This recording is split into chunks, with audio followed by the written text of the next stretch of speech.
একজন সাহাবী, খাটো একজন সাহাবী, নাম তার জুলাইবিব রাদিয়াল্লাহু তাআলা আনহু। একদিন রসুলের কাছে এসে বলছেন, ইয়া রাসূলুল্লাহ, জান্নাতে যে হুরের বর্ণনা আপনি দেন, আমি জুলাইবিব যদি মারা যায়, আমি যদি জান্নাতে যাই, আল্লাহ তাআলা কি আমাকে হুর দিবে নাকি? নবীজি সাল্লাল্লাহু আলাইহি ওয়াসাল্লাম বুঝতে পেরেছেন জুলাইবিবের মনে কষ্ট আছে। জুলাইবিবকে আল্লাহ রসুল জিজ্ঞেস করলেন, হাল্লা তাতাজাওয়াজ ইয়া জুলাইবিব, ও জুলাইবিব বিবাহ করো না কেন? জুলাইবিব বললেন, নবীজি, আমার মতো একজন কালো মানুষকে, সম্পদহীন মানুষকে কে বিবাহ করবে? আল্লাহ নবী নিজে দায়িত্ব নিয়ে নিলেন বিবাহ করাবার জন্য। চতুর্দিকে খোঁজখবর নিলেন, জানতে পারলেন তারই একজন আনসারী সাহাবী, তার ঘরে সুন্দরী একটা মেয়ে আছে, মদিনার সর্বশ্রেষ্ঠ সুন্দরী। সুবহানাল্লাহ। নবীজি সাল্লাল্লাহু আলাইহি সাল্লাম ওই মেয়ের বাবাকে ডাকলেন, ডেকে বললেন, তোমার ঘরে উপযুক্ত মেয়ে আছে? বলে হ্যাঁ আছে। বিবাহ দেবে? বলে হ্যাঁ দেবে। তোমার মেয়ের জন্য আমি বিবাহের পয়গাম পাঠালাম। সাহাবী মনে করেছে রসুল নিজে বিবাহের পয়গাম দিয়েছে, আনন্দে আত্মহারা হয়ে গেছে। নবীজি সাল্লাল্লাহু আলাইহি সাল্লাম বললেন, শোনো, তোমার মেয়ের বিবাহের পয়গাম দিয়েছি, সেটা আমার জন্য নয়, আমার সাহাবী জুলাইবিবের জন্য। জুলাইবিবের কথা শুনে আনসারী সাহাবীর মনটা খারাপ হয়ে গেল। তার কারণ জুলাইবিব দেখতে কালো মানুষ, গরিব মানুষ, তার সাথে কেমনে মেয়েটা বিবাহ দেয়? যায় না তো, মেয়ে তো অনেক সুন্দর, তার সাথে যাচ্ছে না। কিন্তু রসুলের সামনে মুখে বলবে যে না দেব না, তা তো হয় না। এবার সাহাবী বললেন, ও আল্লাহর নবী, যদি আপনি আমাকে সুযোগ দেন, পারমিশন দেন, তাহলে বিষয়টা আমি একটু বাসায় গিয়ে আলোচনা করে নেই। নবীজি বললেন, ঠিক আছে, যাও বাসায় গিয়ে আলোচনা করো, আলোচনা করে আমাকে সিদ্ধান্ত জানাও। বাসায় চলে গেলেন, মেয়েকে আলাদা একটা জায়গায় রেখে, পর্দার আড়ালে রেখে মেয়ের মায়ের সাথে বাবা পরামর্শ করছে যে নবীর কাছ থেকে একটা বিবাহের পয়গাম এসেছে মেয়ের ব্যাপারে।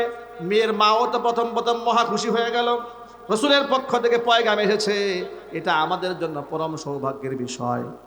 কিন্তু সাহাবী পরক্ষণেই বললেন, শোনো, যদিও হুজুরের পক্ষ থেকে এসেছে, কিন্তু নবীজি নিজে বিবাহ করার জন্য পয়গাম দেন নাই, তারা সাহাবী জুলাইবিবের জন্য দিয়েছে। জুলাইবিব সম্পর্কে জানার পরে তার মনটা খারাপ হয়ে গেল। মেয়ের মা বলছে, এক কাজ করেন, মেয়ের সাথে এই ব্যাপারে আলোচনা করার কোনো দরকার নাই, আপনি রসুলের কাছে যান, গিয়ে বলেন যে মেয়ের কাছে বিষয়টা উপস্থাপন করা হয়েছিল, কিন্তু মেয়ে সব কিছু শুনে মেলে প্রস্তাবকে নাকচ করে দিয়েছে। কারণ ইসলামী শরীয়তে মেয়েদের পছন্দের দাম আছে না নাই? আরো জোরে বলতে হবে। বরং মেয়ের কাছ থেকে আগে অনুমতি নিতে হয়। এই যে আমরা যখন আগ পড়াতে যাই, বিবাহ পড়াতে যাই, ইজিন আগে ছেলের কাছ থেকে না মেয়ের কাছ থেকে? কথা বুঝতে পারতেছেন নাকি? এই অপারেটর ভাই, অপারেটর, এই ভিতরে বক্সটা আওয়াজ দেন। ভিতরে বক্সটা আওয়াজ না থাকার কারণে কথা সব বাহিরে চলে যাচ্ছে। হ্যাঁ, এই ভিতরে আওয়াজ দেন, ভিতরে আওয়াজ দেন, এই বক্সে আওয়াজ দেন, স্টেজ মনিটরে আওয়াজ দেন, ভিতরে বক্সে আওয়াজ দেন, সব আওয়াজ বাহিরে মাইকে চলে যাচ্ছে। আপনারা বলেন তো, ইসলামী শরীয়তে ছেলে মেয়ের বিবাহ আগ সম্পন্ন হতে গেলে, করাতে গেলে অনুমতি আগে ছেলের কাছ থেকে না মেয়ের কাছ থেকে? মেয়ের কাছ থেকে নেওয়া হয়। ইসলাম নারীকে সম্মান কম দিল না বেশি দিল? আল্লাহু আকবার বলেন। এই জন্য ইসলামটাই দরকার সবার আগে, ঠিক না ব্যাটিক জুড়ে বলেন। কিন্তু আমাদের সমাজের মধ্যে নাস্তিকেরা ইসলামের ব্যাপারে একটা ধোঁয়াশা সৃষ্টি করে রেখেছে, মানুষের মধ্যে একটা ভয় ঢুকায় রেখেছে। মনে করেছে ইসলাম নারীদের বিরুদ্ধে, আই রেহা, ইসলাম প্রতিষ্ঠিত হয়ে গেলে একেবারে পলিথিন দিয়া মহিলাদেরকে প্যাকেট করে এমনভাবে রাখবে, তাদের পোশাকের স্বাধীনতা নাই, খাওয়ার স্বাধীনতা নাই, ঘর থেকে বের হওয়ার স্বাধীনতা নাই, কাজকর্মের স্বাধীনতা নাই, কোনো কিছু স্বাধীনতা নেই, এইরকম একটা ধারণা বামপন্থীরা নারীদের কানের মধ্যে ঢুকায় রাখছে। কিন্তু আমার মা বোনদের বোঝা উচিত, ইসলামই আমার মা বোনদেরকে সর্বোচ্চ মর্যাদা দিয়েছে, ঠিক না ব্যাটিক জুড়ে বলে। তো ইজিনটা মেয়েদের কাছ থেকে আনতে হয়।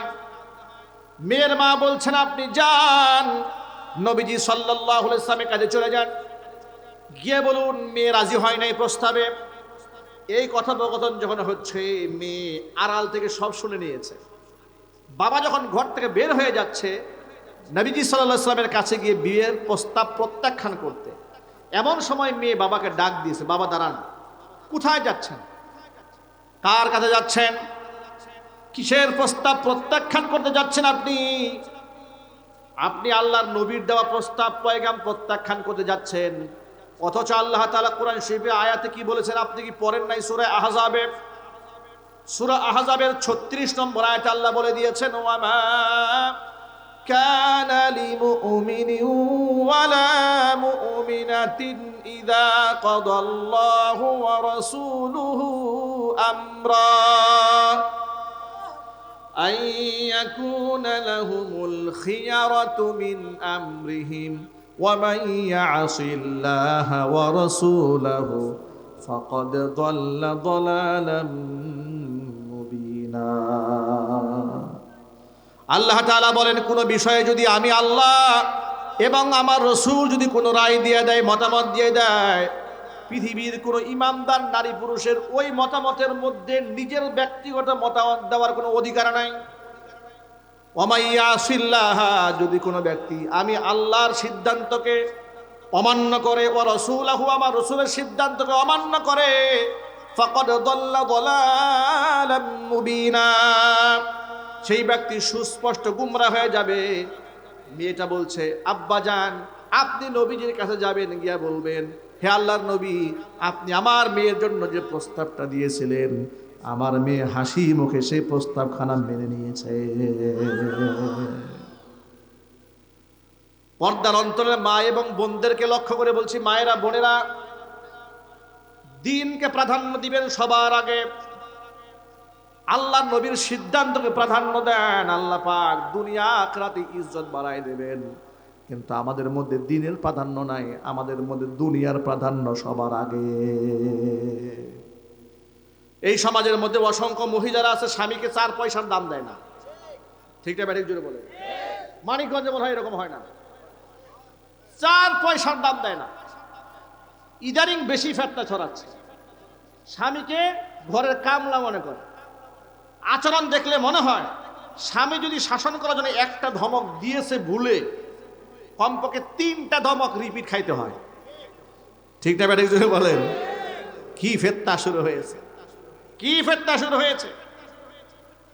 মা বোনদেরকে বলছে, মায়েরা, বোনেরা, আল্লাহর নবী সাল্লাল্লাহু আলাইহি সাল্লাম বলেছেন, লাউ কুনতু আমিরান আহাদান আইয়াসজুদা লিগাইরিল্লাহ, এই পৃথিবীতে আল্লাহ ছাড়া মানুষ হয়ে মানুষের পায়ে সেজদা দেওয়ার যদি নির্দেশ কাউকে আমি দিতাম, যদি সুযোগ হতো, লা আমারতুল মারআতা আন তাসজুদা লিজাওজিহা, তাহলে আমি এই দুনিয়ার নারীদেরকে বলতাম তারা যেন স্বামীর পায়ে সেজদা দেয়। জোরে জোরে বলেন সুবহানাল্লাহ। স্বামীর প্রতি যে সম্মান শ্রদ্ধা বোধ থাকা দরকার ছিল, দিন দিন তা নষ্ট হয়ে যাচ্ছে। আর এই সম্মান নষ্ট করার পেছনে বাংলাদেশের যে সমস্ত হলুদ মিডিয়াগুলো আছে, সেই মিডিয়াগুলো দায়ী। ঠিক না ভাই? ঠিক। মিডিয়ার মধ্যে নারীদেরকে এমনভাবে তুলে ধরা হচ্ছে যে স্বামীর মতামতের কোনো দাম নাই, স্বামীর পছন্দ অপছন্দের কোনো মূল্য নাই, এভাবেই তুলে ধরা হচ্ছে। মা বোনদেরকে বলছি, মায়েরা, বোনেরা, স্বামী যদি সন্তুষ্ট থাকা অবস্থায় আপনার মৃত্যু হয়, নবীজি বলেছেন ওই নারীর জন্য আল্লাহর জান্নাত ওয়াজিব। আরো জোরে বলেন সুবহানাল্লাহ। আল্লাহ নবী কসম করে বলেছেন, ওয়াল্লাযী নাফসু মুহাম্মাদিন বিয়াদিহি, ওই সত্তার কসম যেই সত্তার হাতে আমি মুহাম্মদ সাল্লাল্লাহু আলাইহি ওয়াসাল্লামের প্রাণ, একজন নারী লা তুআদ্দি হাক্কা রাব্বিহা হাত্তা তুআদ্দি হাক্কা যাওজিহা, একটা মেয়ে ততক্ষণ পর্যন্ত তার আল্লাহর হক আদায় করতে পারে না, রবের হক আদায় করতে পারে না, যতক্ষণ না সে মহিলা তার নিজের স্বামীর হক না আদায় করতে পারে। স্বামীর হক আদায় করা ফরজ, স্বামীর হক আদায় করা কি ফরজ। এই ক্ষেত্রে আবার এই কথা শোনার পরে অনেক পুরুষরা মুখের মধ্যে তেল দিতেছে, আচ্ছা তাহলে আজকের পর থেকে স্বামী স্ত্রী যদি আবার কথা না শুনে পিটাইয়া হাড্ডি ভাঙিয়ে দেবে। এটা এই মানসিকতা মনে মনে নিয়ে ফেলেছেন নাকি? ইসলাম ব্যালেন্স করেছে, ইসলাম ব্যালেন্স করেছে। একদিক থেকে নারীদেরকে বলেছে স্বামীর পায়ে সেজদা দেওয়ার মতো অবস্থা তৈরি হলে তাহলে অবশ্যই আমি নারীদেরকে বলতাম তারা যেন স্বামীর পায়ে সেজদা দেয়, কিন্তু মানুষ হয়ে মানুষের পায়ে তো সেজদা দেওয়া জায়েজ নাই। হালাল না হারাম? সবাই জুড়ে বলেন। মানিকগঞ্জে এই কথা বলা তো খুব কঠিন, কারণ এই অঞ্চলে পীরের কোনো অভাব নাই। ঠিক না বেটা? জুড়ে বলেন। আরে পীর, পায়খানা কোনো পারি না, সেও পীর। এমন পীর নামাজ নাই, রোজা নাই, আল্লাহ পরকালের চিন্তা নাই, ডাক ঢোল বাজায়, চেহারা দেখলে বোঝা যায় না হিন্দু না মুসলমান। হ্যাঁ পীর সাহেব, ওই পীর আবার সেজদা গ্রহণ করে, নালায়ে কুলাঙ্গার, মানুষের সেজদা গ্রহণ করে। আমি এক বয়াতি কয়েকদিন আগে দেখলাম, এক নারী আর পুরুষ স্বামী স্ত্রীকে বায়াত করিয়েছে। বায়াত করাবার পরে স্বামী আর স্ত্রীকে পিশাব শিখাই দিচ্ছে, এখন থেকে তোমরা যত ইবাদত করবা, ইবাদত করার সময় তোমার পীর কেবলার নামটা মনের মধ্যে রাখবা। আর নাউজুবিল্লাহ। আমি বক্তব্য ভিডিও আমার কাছে এখন আমি সংরক্ষণ করে রেখে দিয়েছি। আমি শুধু অবাক হয়ে গেছি যে শয়তান তো আমি দেখি নাই কোনোদিন, কিন্তু এর দেখে আমার শয়তান দেখা স্বাদ মিটে গেছে। ঠিক না বেটা? চিল্লায় বলেন। ইবাদত করার সময় মনে রাখতে হবে কার কথা? আরো জোরে বলেন। আর এই পীর সাহেব বলতেছে পীর সাহেবের কথা মনের মধ্যে স্মরণ রাখবা।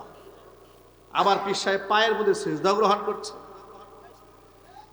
মাজারে সেজদা দেওয়া হারাম, পীরের পায়ে সেজদা দেওয়া হারাম, শিরক। সেজদা হবে একমাত্র কার সামনে? আবার ব্যাখ্যা করে বলে আমরা তো ইবাদতের সেজদা করি না, এটা তাজিমি সেজদা করি, সম্মানের সেজদা করি। ভণ্ডামি করার জায়গা পাও না। সম্মানের সেজদা তুমি পাবে কেন? এই পৃথিবীতে যদি সম্মানের কারণে কেউ সেজদা পাওয়ার অধিকার রাখতেন, তিনি হচ্ছেন আমাদের কলিজার টুকরা নবী বিশ্বনবী মুহাম্মদ রাসূলুল্লাহ সাল্লাল্লাহু আলাইহি ওয়াসাল্লাম। কারণ আমাদের নবীর চাইতে বেশি সম্মান আল্লাহ সৃষ্টিকুলের কাউরে দেন নাই। ঠিক না বেটা? জোরে বলেন।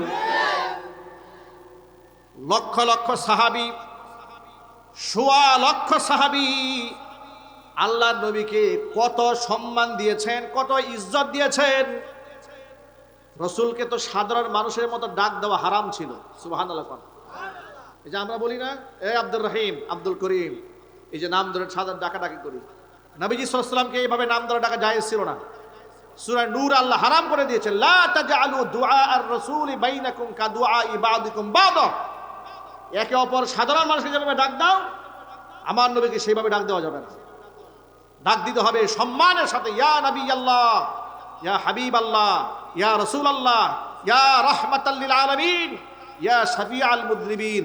আল্লাহু আকবার বলেন। এইভাবে ডাক দিতে হবে।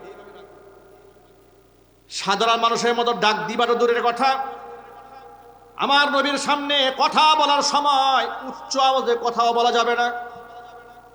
একদিন আবু বকর, ওমর রাদিয়াল্লাহু তাআলা আনহুমা সহ সাহাবায়ে কেরামের একটা মজমার মধ্যে নবী সাল্লাল্লাহু আলাইহি ওয়াসাল্লাম হাজির আছেন। সেই মজমায় কোনো এক ব্যাপারে দুইজন সাহাবীর মধ্যে বিতর্ক তৈরি হলো, আবু বকর আর উমরের ব্যাপারে। দুইজনে মিলে একটু বিতর্কে জড়ায় পড়লেন, কথা কাটাকাটি হলো। সেই কথার আওয়াজ মুহাম্মদ সাল্লাল্লাহু আলাইহি ওয়াসাল্লামের কণ্ঠের আওয়াজের উপরে চলে গেল। আল্লাহ রাব্বুল আলামিন এতটুকুন আদবের খেলাফ কাজ বরদাস্ত করেন নাই রাসূলের ব্যাপারে। কোরআন মাজিদের সূরা হুজুরাতের 2 নম্বর আয়াত আল্লাহ নাযিল করলেন, ইয়া আইয়ুহাল্লাযীনা আমানু লা তারফাউ আসওয়াতাকুম ফাওকা সাওতিন নাবিয়্যি ওয়া লা তাজহারু লাহু বিল কাওল ولا تجهروا له بالقول كجهر بعضكم لبعض أن تحبط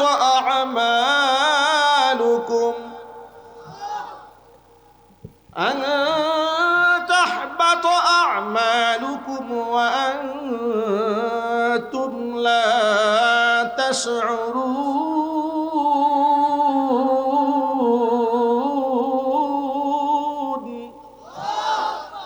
আল্লাহ পাক আয়াত নাযিল করে দিলেন, হে ঈমানদারেরা, আমার নবীর কণ্ঠের আওয়াজের উপরে কণ্ঠের আওয়াজও উঁচা করতে পারবে না। সাধারণ মানুষের মধ্যে মজমজমাইয়া যেভাবে চিৎকার করা, শোরগোল করা, নবীর দরবারে শোরগোল করা যাবে না, হারাম।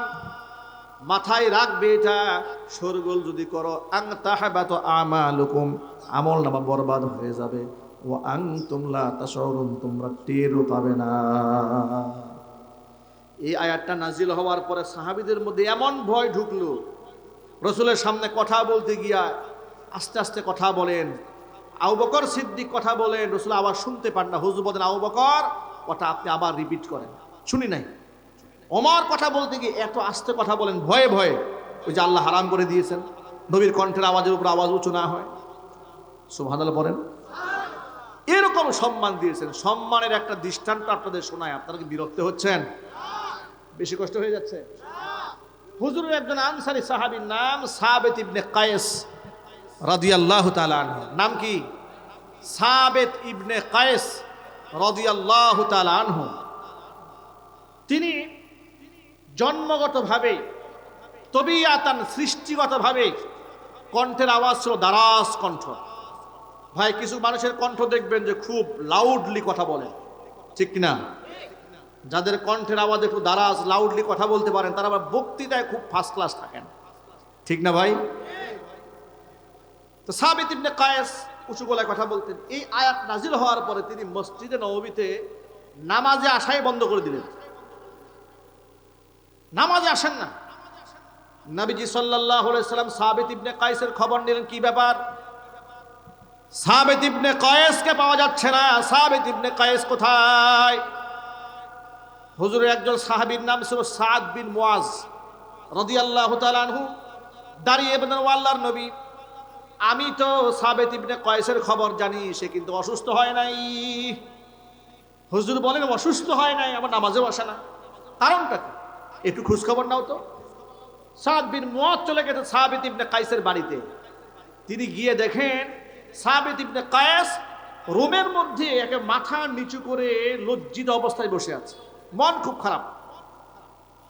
সাদ বিন মুআজ চলে গেলেন রুমের ভিতরে, গিয়া বললেন, ও সাবিত, কেন নামাজে আসেন না আপনি? আপনাকে নবীজি তালাশ করছেন। সাবিত ইবনে কায়েস জবাব দিয়ে বলেন, সাদ শোনো, আমি তো জন্মগতভাবে আমার কণ্ঠের আওয়াজটা উঁচা। আল্লাহ তাআলা কোরআন শরীফ আয়াত নাযিল করে দিয়ে বললেন, আনতাহাবাতু আমালুকুম ওয়া আনতুম লা তাশউরুন, টেরও পাবে না। নবীর কণ্ঠের আওয়াজের উপরে আওয়াজ উঁচু হয়ে গেলে আমলনামা সব বরবাদ হয়ে যাবে। তা আমি যে আমার জীবনে কত আওয়াজ দিয়ে রাসূলের সামনে কথা বলেছি, আমার তো মনে হয় আমি কাফের হয়ে গেছি, আমার তো মনে হয় আমি জাহান্নামী।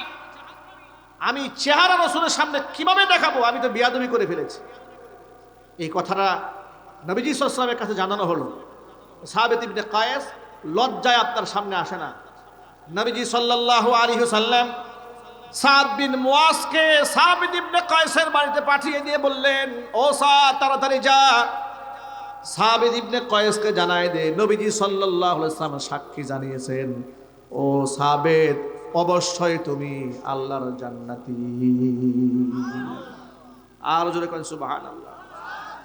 এখন আপনারা বলেন, এই সাহাবীরা রাসূলকে কম সম্মান দিয়েছেন